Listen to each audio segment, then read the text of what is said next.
Yan, hello po. Magandang umaga, magandang gabi kung nasang panig tayo ng mundo, ha. Sana po ay nasa mas mabuti kayong kalagayan sa pagpapanood ng bagong video natin ito. Ngayong Martes ng gabi, ayan po, 7:00 na dito sa amin. Ano? Martes na po ngayon. Ayan, pangalawang reading natin, ha. Kaninang situational reading itong ating makukuha ngayong gabi. O pwede pong sa'yo, pwedeng sa kanya, pwedeng kung kanino man, ano. Take only what resonates po, ha. Okay po. Sige, tignan pa natin. Okay. Takpan ko lang yung ano, ha. Kasi, ayan. Censored kasi. Ayan. Mamaya alisin ko pagka lumabas na yung ating pangalawang deck of cards. Ay, pangalawang latag. O, ayan. Nababawasan na yung aking mga rito, oh. Ang dami kong pinadeliver kanina. Salamat po sa lahat ng mga nag-order, ha. Okay po.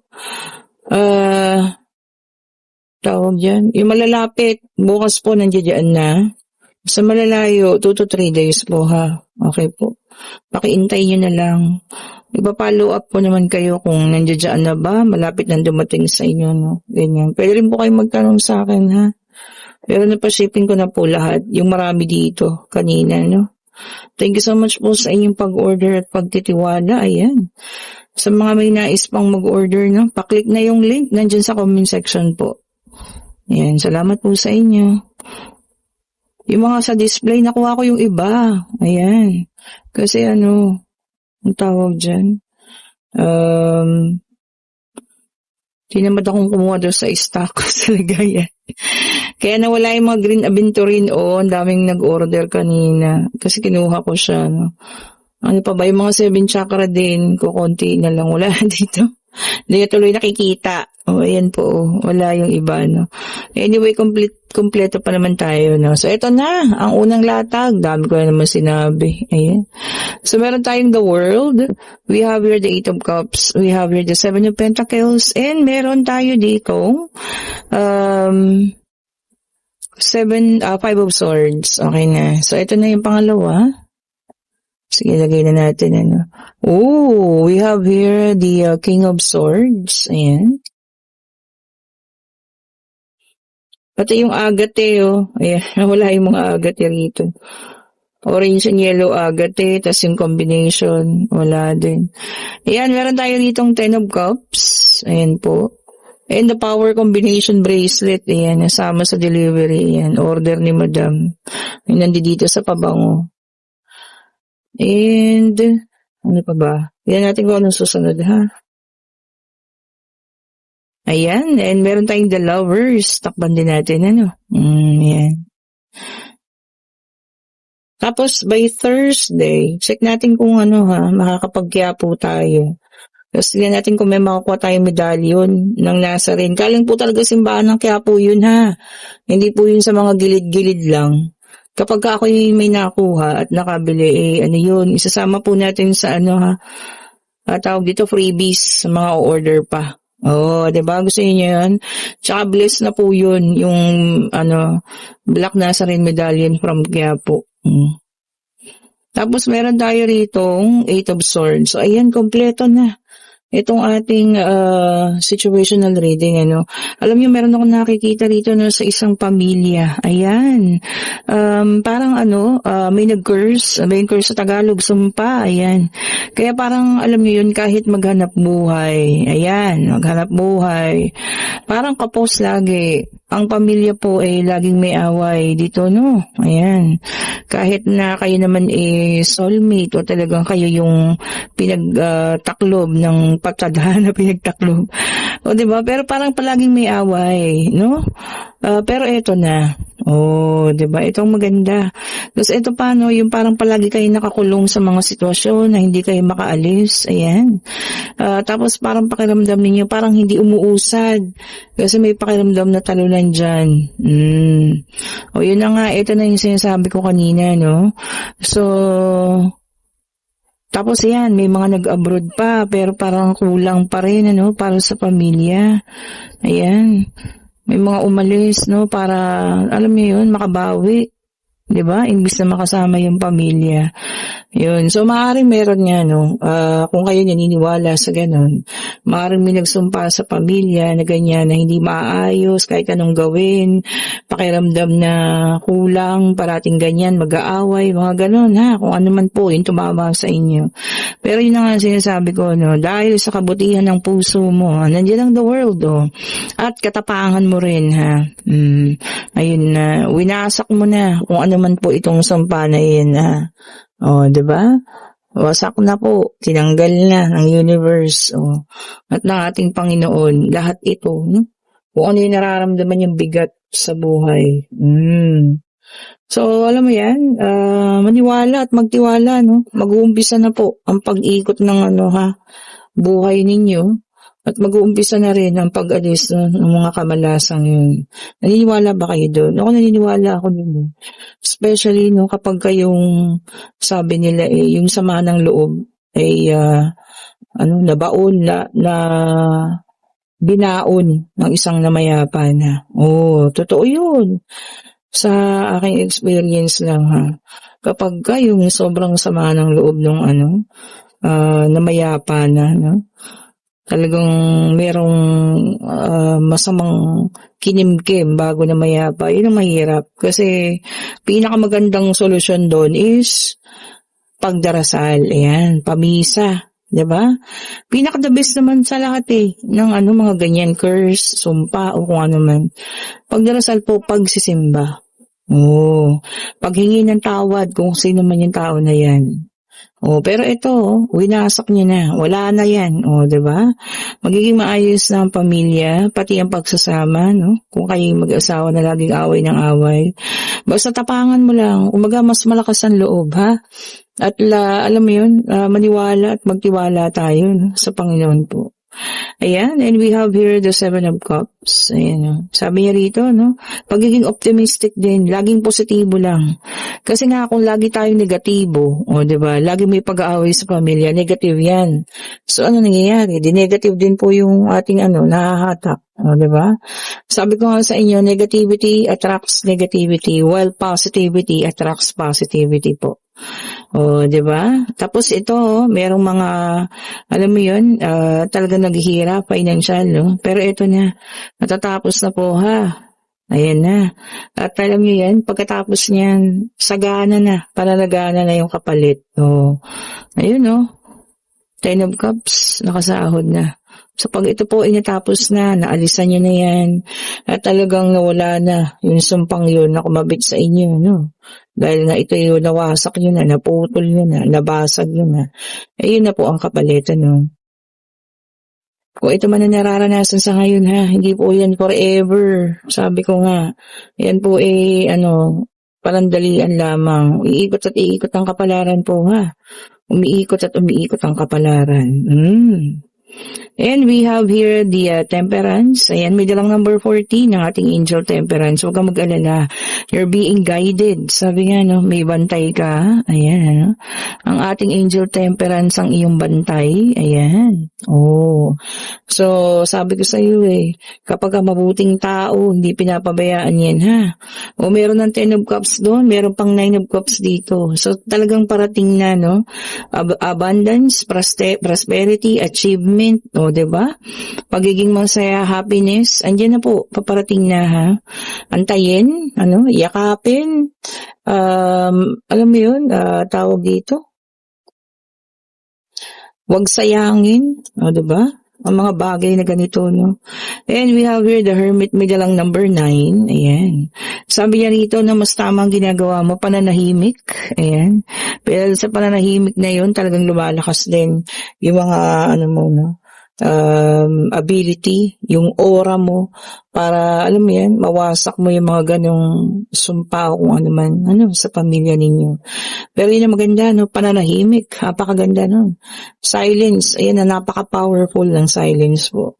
Kasi mentras na nagiging negative ka, nag-iingay ka, ganito, ganyan, ako, lalong nasisira, no? Lalong hindi umaayos. Okay? And we also have here the Eight of Swords, ayan. So dito, no, may mga talagang alam niyo yun, parang nandoon na, hindi na makaalis. Minsan nagiging hopeless na, helpless na rin. Parang pakiramdam wala lang pag-asa, wala lang tutulong. Pero hindi po ha. Sabi ko nga, patapos na yan. Maayos na yan. So, mas magiging magaan, mas magiging tama, sakto, no? 'Di ba?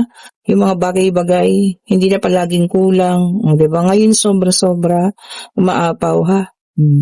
Maniwala ka po at magtiwala ka. Dasal lang, 'di ba? Hingin niyo sa Panginoon. Kung papuwede linggo-linggo, idasal ninyo na para maalis na kung ano man yung bigat o sumpa na nakapatong sa pamilya, no? And we have here the Seven of Swords. Ayan. Sabi niya rito, no? Meron pa rin ha. Especially yung mga taong nagmamask as a friend. Yan din daw po yung madalas na mga taong nag-iisip ng negativity sa inyo. So yun ang maganda, no? Kailangan kilalanin din yung mga tao na nagpapanggap na mabuti, 'di ba? Minsan kasi sila din yun yung mga nagko-curse, 'di ba? Anuhan niyo ba 'yan? Yung mga pag nakatalikod ka, iba-iba yung mga sinasabi, no? Yung iba nga lumalapit pa sa mga mga maiitim na may balakin, 'di ba? Tapos naku po, yun ang hindi maganda kasi pag bumalik sa kanila 'yan, naku. Di lang 3 times, 100 times, no? Na, ay tawag doon, gaba, yung babalik po sa kanila. And meron tayo rito ang Ace of Wands. Ito ang maganda. Sabi niya rito, no? Finding new beginning. Oh, 'di ba? And initiative din. Ikaw mismo talaga yung gagawa ng paraan para mag-umpisa ng muli. Mag-umpisa sa lahat. Oh, 'di ba? At eto na nga, sabi ko nga sa iyo, no, kung ano man yung pinatong sa inyo na sumpa ba yan, or kung ano man palipad hangin na yan, o curse ba yan, o kung ano man. Wala na, winasak mo na yan. Dahil bakit? Sa pagiging mabuti mong tao, sa paggawa mo ng kabutihan, pagtulong sa kapwa, 'di ba? Anong bumabalik sa iyo ngayon? Good karma. Oh, 'di ba? So eto na yung pangatlong deck of cards natin. Take only what resonates pa rin. Pwedeng ito sa kanya, pwedeng sa'yo, pwedeng kung kanino man, O yan, take only what resonate po, ha? And we have here the air sign, Gemini, Libra, and Aquarius. Ayan. Sabi niya rito, mga panibagong balita. Ayan, mensahe. At meron ding mga kukontak sa'yo, no? Tungkol sa mga business ba ito? Pwede ninyong pagkakitaan. Ayan ha. Good news po yun kasi, di ba? Kahit papaano, may pang sideline. And meron din tayo ritong Queen of Pentacles. Ayan, Taurus, Virgo, and Capricorn, Earth sign. Ayan. Naka-reverse naman ang ating Queen of Pentacles. Ayan po, no? Sabi niya rito, no? Conflict. So, ingat, dahil sa selos, magkakaroon ng conflict daw po because of jealousy. So, ingat po ha. Ingat-ingat, ayan. Yung ano naman, alam niyo yan, hindi natin kailangan pahabain, Kung kayang tapusin ng maaga yan, yung tampuhan o kung ano man, tapusin na po. Huwag mahabain. Kasi pag humaba, minsan yun na yung pag-uumpisahan ng hindi pagkakaunawaan. Simpleng tampuhan lang, ha? And then we have here the King of Cups, water sign, Cancer, Scorpio, and Pisces. So air, earth, and water. Tagi-tagisa, ha? Kasi fire na lang yung kulang. Sabi niya dito, balance, ayan, naku, na maganda. So, balance na ang emosyon. Hindi na kagaya dati, na over ang emosyon. Ngayon, balance na, kaya nang i-control. Yun ang maganda po, Ibig sabihin, nakokontrol na yung sarili. Ibig sabihin, meron ng talagang nasa ayos na. Hindi na kagaya dati. Sobrang sakit ng mga nararamdaman, And we have here the Five of Swords, air sign. Ayan, naka-reverse. Nako, bumabalik po ang mga nakaraan, sabi, Naku, ano bang nakaraan ito? Yun ang mahirap. Pinipilit mo ng kalimutan, pero bumabalik naman. Yun po ang mahirap, ha? Kung ano man itong mga nakaraan na ito, ayan. Huwag na po nating pabalikin, lalo na kung nakasakit sa inyo, And we have here the Three of Swords, air sign, Gemini, Libra, and Aquarius. Ayan. Naku, may sa inyo. May nagsasalita ng hindi maganda, no? Mga negatibo tungkol sa inyo. Ayan, sino ba yan?